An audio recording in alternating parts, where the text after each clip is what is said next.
Mga sangkay, alamin po natin ang balita kasi itong si Chavit Singson daw po ay dinampot ng mga pulis.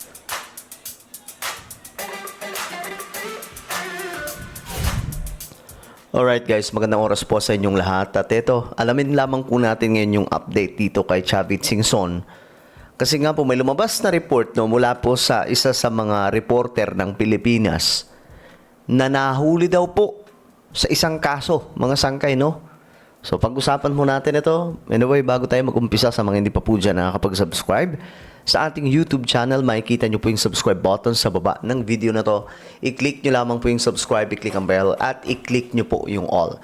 Sa mga nanonood naman po sa Facebook, i-follow nyo po yung ating Facebook page. Okay. Ito po yung report, mga sangkay, ng Inquirer.net. Ayan.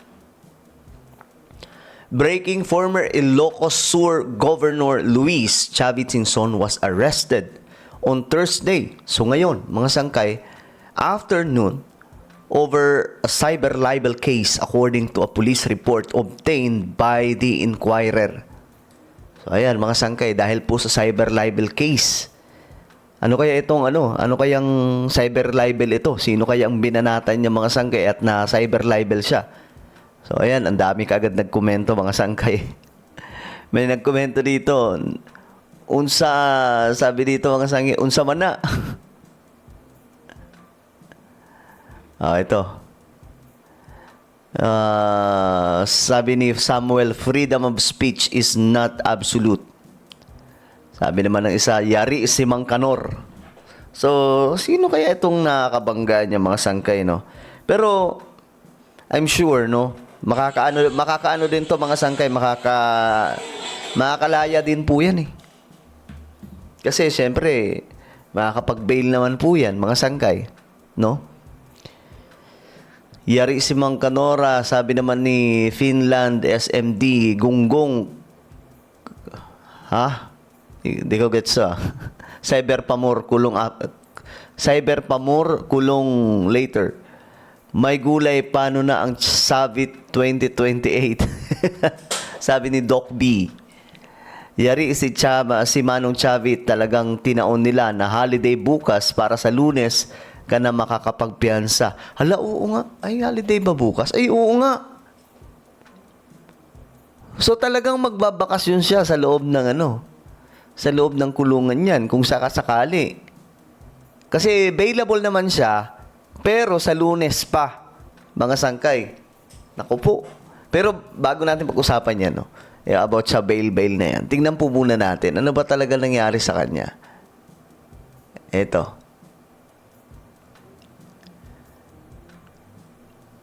Kawawa naman, mga sangkay. Tinaon talaga na, ngayong hapon.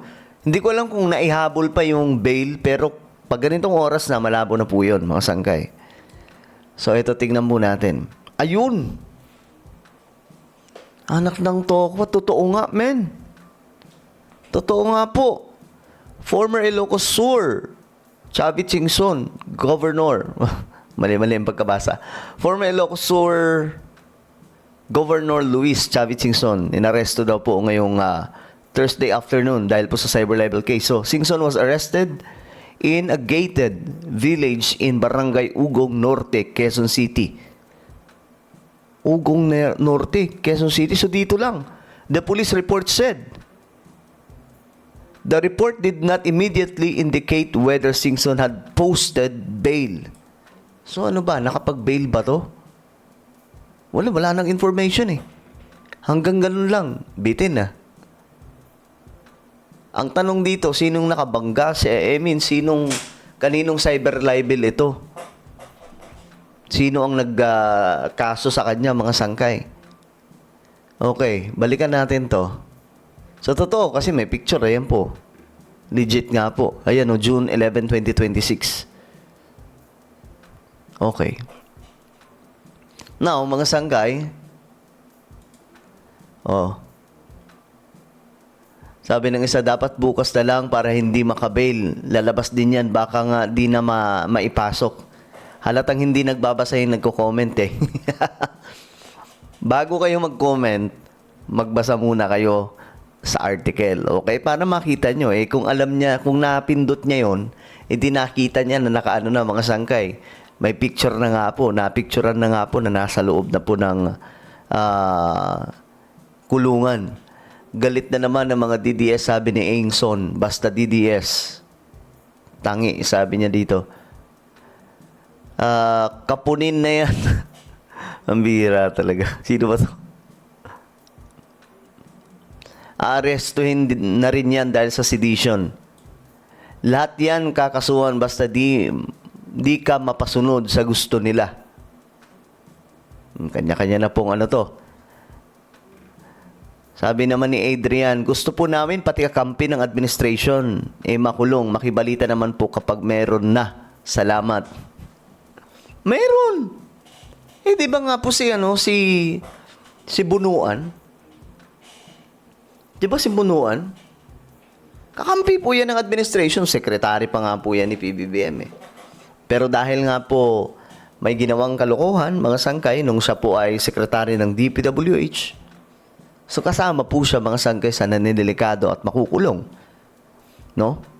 Kaya nga po naglabas po ng information sa kanyang medical status. Ang dami daw pong sakit, Diyos mio Marimar. Kaya nagulat daw po. Tama lang sa kanya yan. Nagmamalinis pa kung kailan tumanda, sabi ni Tomas del Rosario. Sabi ni Joy, maranasan niyang makulong. Sabi naman ni Conrad, good for him. The law of karma works. So, ayun nga po mga sangkay. Kung ngayon po ito, ngayong hapon, nadampot, mahihirapan din po talaga siyang makalabas. No?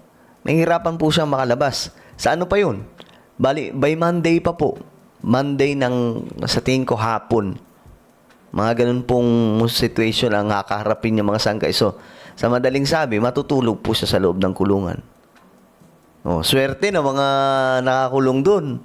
Talagang uulan ng biyaya. Siyempre, walang pagkain sa loob ang magpo-provide nun. Siyempre, sino pa ba? Si Master Chavit Singson. So, tiba-tiba yung mga nasa loob, mabibiyayaan sila ng pagkain. Pare-pare silang makakain. Kasi hindi pa naman po ito dun sa sa malaking kulungan. Nasa ano pa lang to? Nasa jail pa lang to ng Quezon City. Ewan ko saang jail kaya ito ng Quezon City.